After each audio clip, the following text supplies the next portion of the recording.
In this episode, Nelson Nash and I discuss life, history, and economics.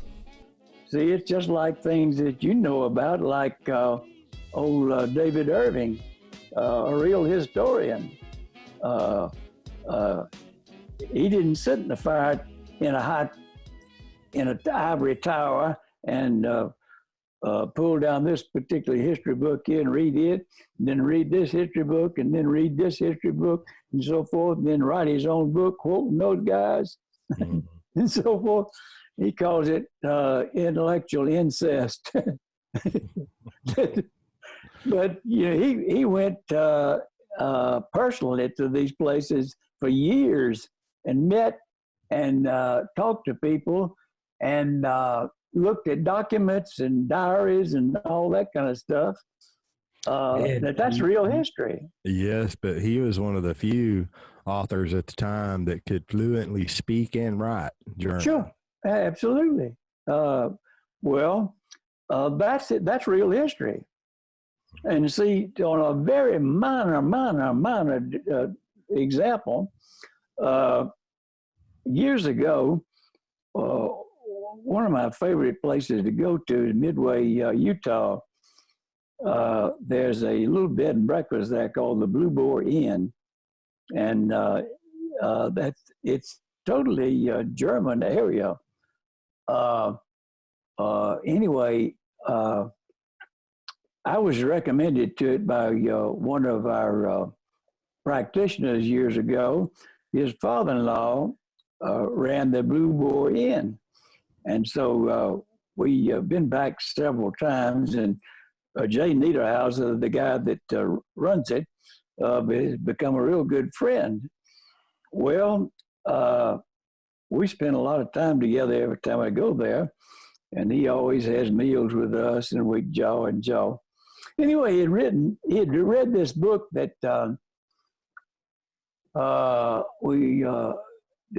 he had somehow or another came up in the conversation.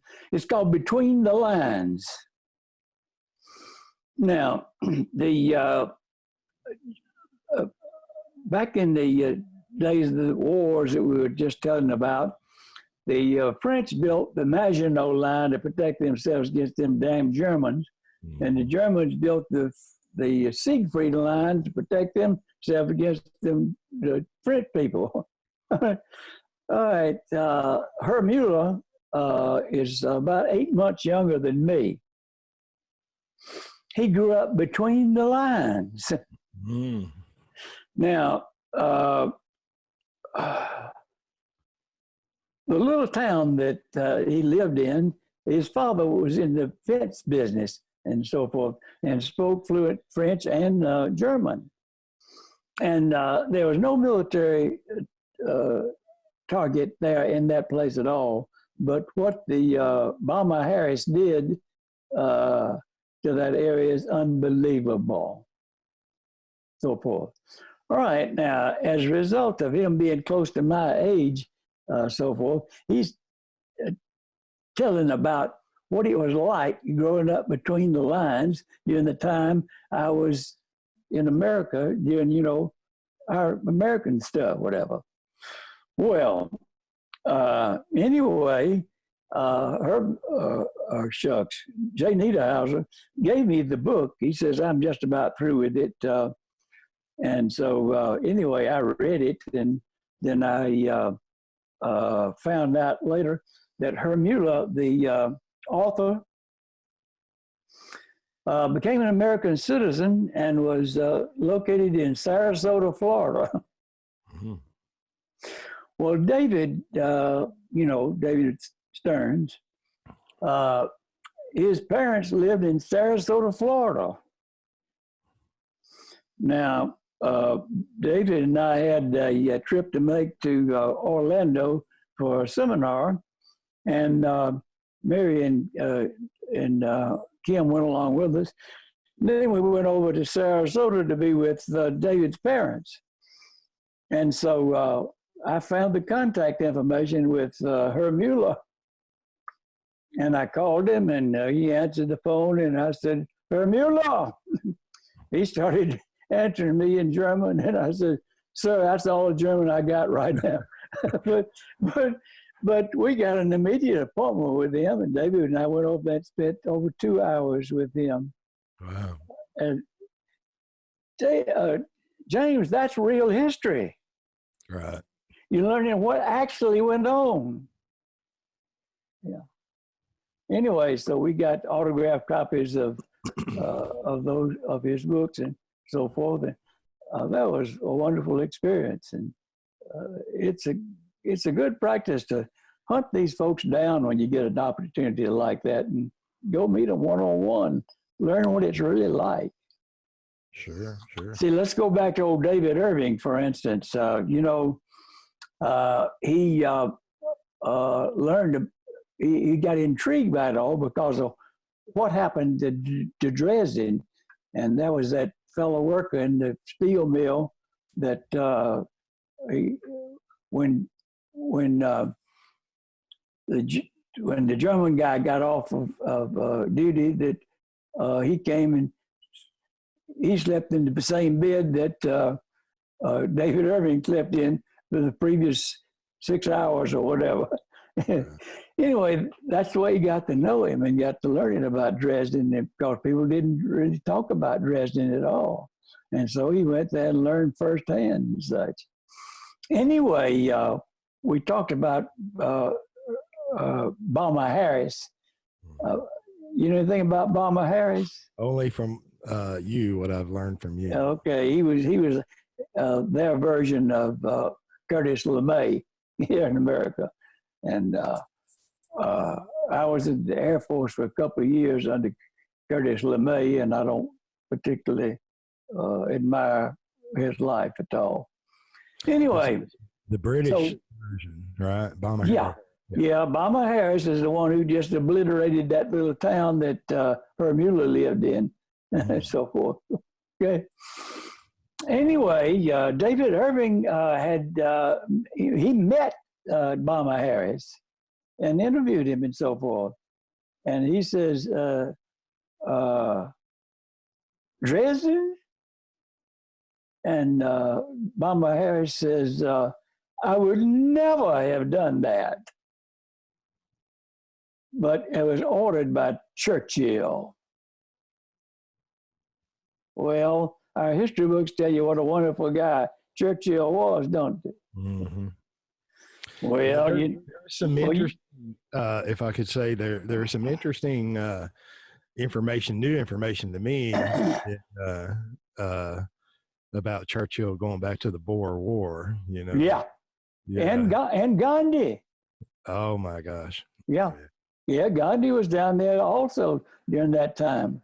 Right, but Bomber Harris would have never done that, but he was ordered by Churchill. Yes. Yeah. Because you learn all about Churchill from several areas there, particularly if you go listen to David Irving. But there's other books out there that tell the truth about that big time too. Buchanan wrote a book, Hitler and Churchill and the Unnecessary War, and said it's odd how history pitted those two against each other, because they were both so alike that they were both warmongers big time. It's kind of like a mosaic, you have to get a little here and a little there. Yeah, sure. You got to search for it, there's no question. But you can put the mosaic together. Sure. Read but you take someone like David Irving, he's been outcast, he's been labeled and sure. Always. Almost delisted, the way they demonetize people today on social media. That's been going on. That kind of censorship has been going on a long time. Yeah. They've, from what I can tell, they've done everything they could to, label him as a racist and delist him and depromote him. And, I think his, there's been some book burnings of his in Europe. So well, consider that the guy that probably got all this information ferreted out was Quigley back there years ago, Carroll Quigley. And when he wrote his book, that some odd page book, Tragedy and Hope. He had a heck of a time getting it published and so forth. Well, also the other two books that I've told you about recently, one is The Hidden Secret of the Start of World War I, and the other one, Prolonging the Agony.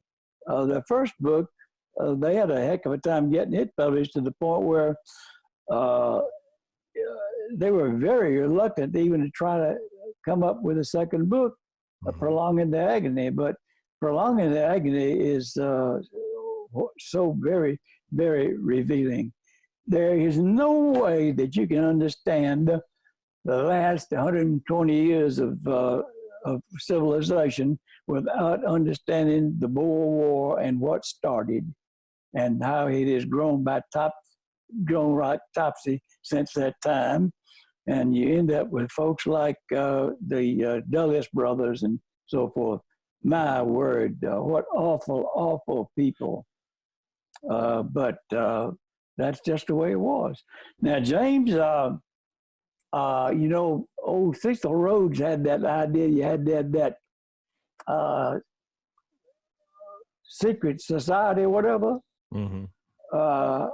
I remember full well now, after having read all this, it dawned on me that during Eisenhower's time, he saw very much something similar to that. Sure.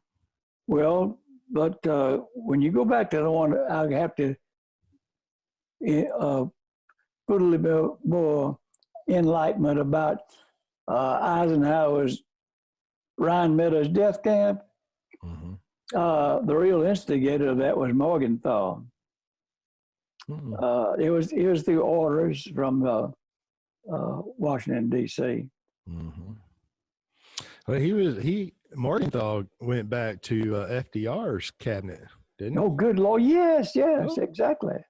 And that Fruits of Graft by Wayne Jett, that book, Wayne Jett read a lot of the correspondence and even the diaries. Yeah. Morgenthau and another guy I can't remember. FDR. It's been thick the whole last century with these guys carrying out their plans. And people have no earthly idea. Yeah, no, when you talk about these kind of guys, they label you as a conspiracy theorist or racist or whatever it takes to, shun you, right? Because I say you in the big wide world. That reminds me of like Eustace Mullins, and the work. Sure. He did. Labeled, banned books and burning the books and, having a really hard time getting them in print. And, but part of the mosaic, Yep. Part of people got to be aware that there's so much of this stuff going on out there, but what they don't see is the imperative of controlling the money function at the you and me level totally through free contract with other free people.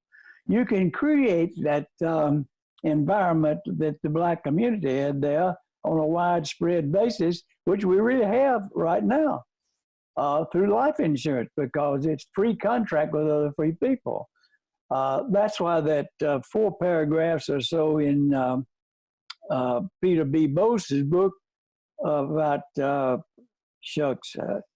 can't think of his title right now, but here he was working on a project to improve upon some project that had come up earlier. That's just the way those things always work. Somebody comes up with this central planning of some sort, and it will never work. So there's always an improvement with another layer of it, and so forth. and it dawned on it just all of a sudden that this is absurd. That through contract, all this can be done now. At the you and me level. Because, when we abdicate our responsibility to Yes. perform the banking function, Yeah. the people that we've just mentioned and we've talked about, that's who we're abdicating the responsibility to.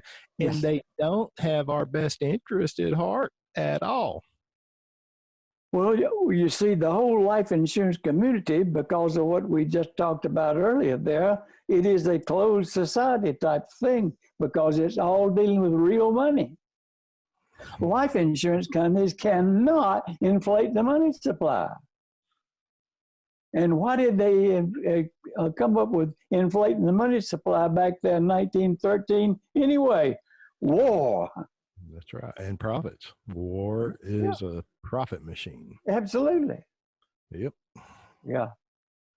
Now, you'll never understand the creation of the nation of Israel as we know it today without going back there to understanding prolonging the agony. And so very few folks know anything about Balfour Declaration and so forth. And they don't know anything about, the war started in 1914, and in just 1915, here's the Sykes-Picot Agreement about how the French and the British were going to divide up the Mideast there. And so the French got Syria and the British got the Palestinian area, whatever. Meddling in the lives of these people, okay, the empire that Rhodes envisioned, we have it now. Yes, absolutely. It's called the American Empire. 800 military installations of some sort or another around the world. And there's no need for it at all. No, well, they might. But every bit of it is based on fear. Yeah, right. See, I'm leading the movement to change the name of Washington, D.C. to the Fear Factory because everything that goes on there, that is the common denominator. Well, you need to make it more complicated, right, than names. Yeah. Well, they create a problem, and then they present a solution to the problem they created, but people just sit there and take it. And that's absurd. They keep doing it because it works. Well, yes, of course. So yeah, that's very interesting. Very interesting. The bigger picture of what's really going on in the big wide world. If you know what's going on, you'll know what to do. At the you and me level, though, controlling the banking function is beneficial to the family, the community, for the legacy, generations to come. And it's really, really very, very simple. Very simple. I know in the years ago, and it's still true. I mean, the 4 basics that you have said over and over. And I know it's modified from time to time, but number 1, you have to think long range. Yeah. Well, it's okay to know real history if you're thinking long range, right? But think long range. Don't be afraid to capitalize. Don't put money in. And then practice honesty. We kind of mentioned it a little bit earlier with Leonard Reed and Tulsa and envy. I talk quite often about the devastation of theft, right? Yes. It's devastating, but think long range. Don't be afraid to capitalize, be an honest banker, and then don't do business with banks other than checking and savings. And then in the last few years, you've added change your thinking or rethink your thinking. Yeah, because you see, I named the whole concept infinite. Well, how do you describe infinite? You can't. And so as time goes by, you see things that you didn't see before, and you build on the things that you have built and cast away the stuff that obviously doesn't work. It's obvious that the banking function is in the hands of the wrong dang people. Well, you can't change it top down because the secret elite has mastered that because they're dealing with the weakness of people. uh, the idea that they just don't want to think. That's, who was it that said 5% of the people think, 10% think that they think, 85% would rather die than think. It's true. And so, you can build a community. For instance, when putting all this together, Kim and Dave, Kim is my youngest daughter. They live just 3/4 of a mile away. And so years ago, when I began to teach all this to them, and they ended up living here and working with me, money has not left our community in over 30 years. Now, when you do that, you see you got the same thing as that black community that I was telling you about a while ago, but on a miniature scale. But we're doing it through a big scale, which is the concept of free contract with other free people. It's called life insurance, a place that cannot inflate the money supply. So therefore, it's real money.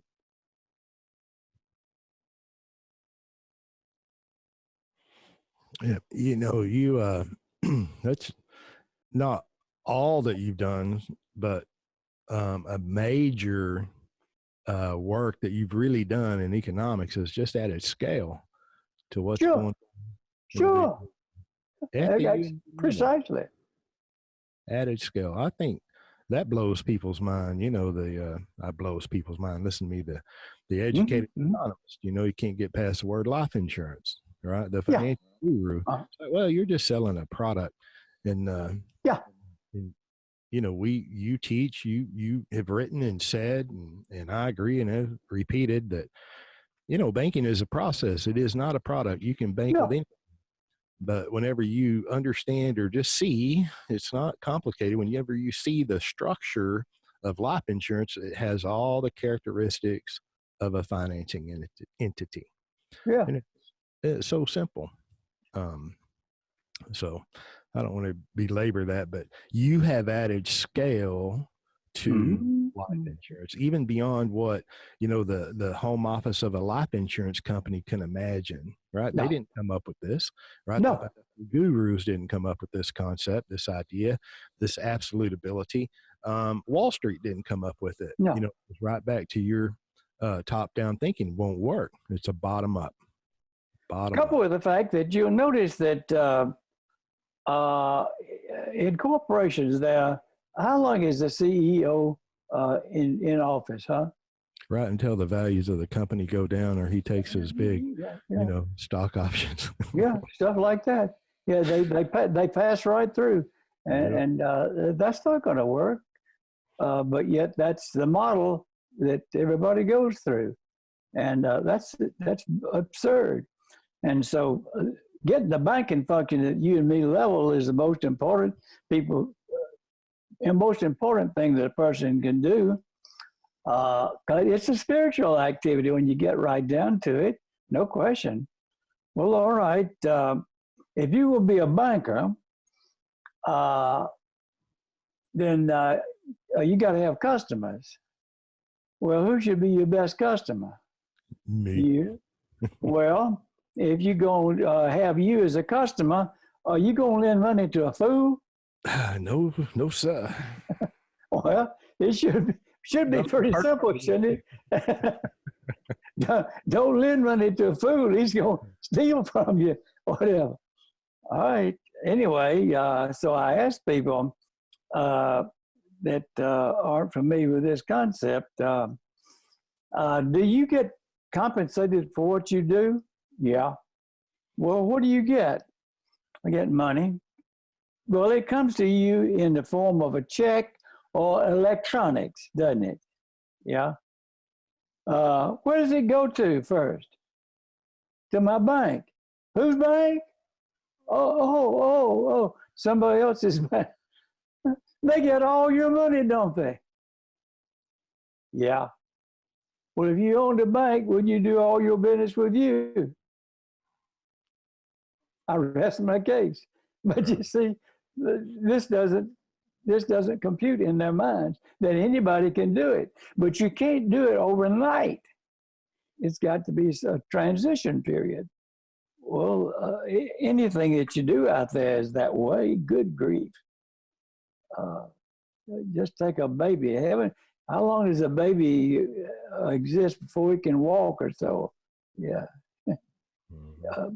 All right. He crawls before he walks, before he runs, before he can become a Roger Bannister and run a 4-minute mile. And, you know, that was a barrier in people's mind. And then everybody was breaking the 4-minute mile. But up to that time, they couldn't do it because you just couldn't go any faster than that. Yeah, all the limitations of most individuals rest right square between their ears. Yeah. I say there's a war going on out there, but people don't understand that the battlefield is only 6 inches wide. Right. Well, Nelson, I've got to jump off here. I know you're a busy guy too. So can we schedule up another phone call? Probably. Yeah, you're a busy guy, but you can work us in, right? I'm desperate for something to do. Right, desperate for something to do. Listen, man, I love you. I appreciate you. And have any parting words? Well,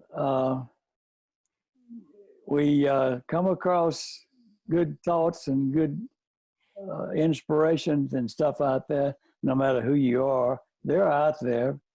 I've been blessed probably more than anybody in the world.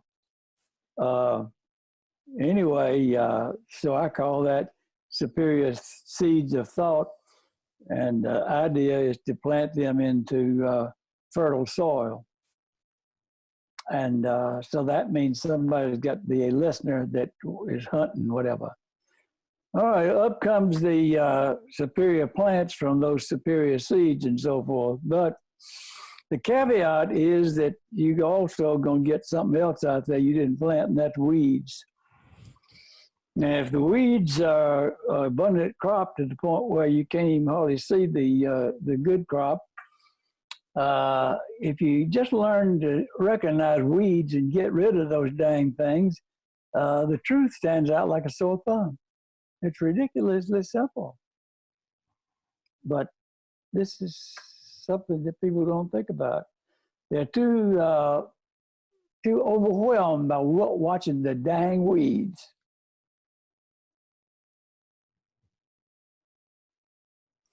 So learning to recognize utter nonsense and get rid of it is important, very important. Yeah. Recognize the weeds.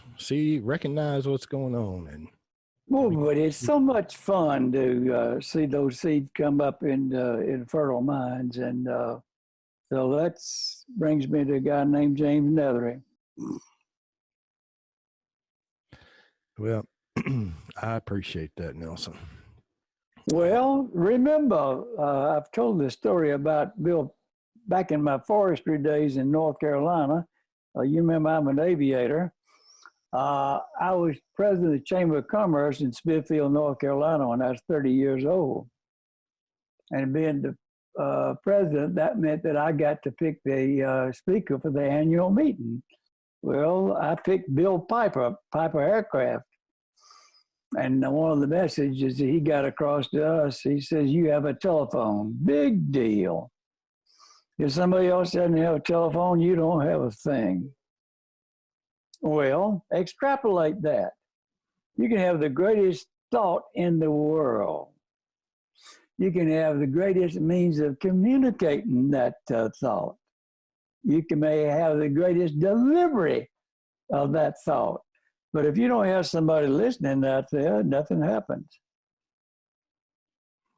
Right. So it's not the message.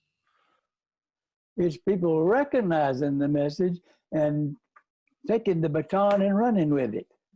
Right. Thank you. You, sir, are welcome. But that reminds me, Leonard Reed, the audience of one. Yes. Right. Most people want to be entertained, so they go to events, speakers, listening to speakers and what have you. And the speaker delivers his message right to the mass group, the large group. But always there's a meeting after the meeting. Yeah. Right? Yep. Invariably there's the one who was supposed to hear and connect. That's I love that. I hear Leonard read through you quite often. Well, the more I read about Leonard Reed, the more I hear him through Nelson Nash. Well, he was a fantastic contact, I'll tell you. Can't say enough. Can't say enough. All right. Well, let's continue this conversation at a later date, maybe the next week or so. Adios, amigo. All right. Have a great day. Tell Mary we love her. Thank you. Same. Thank you for listening. If you've enjoyed the content, leave us a like or a thumbs up, share us with your friends, give us some feedback, and we'll see you next time.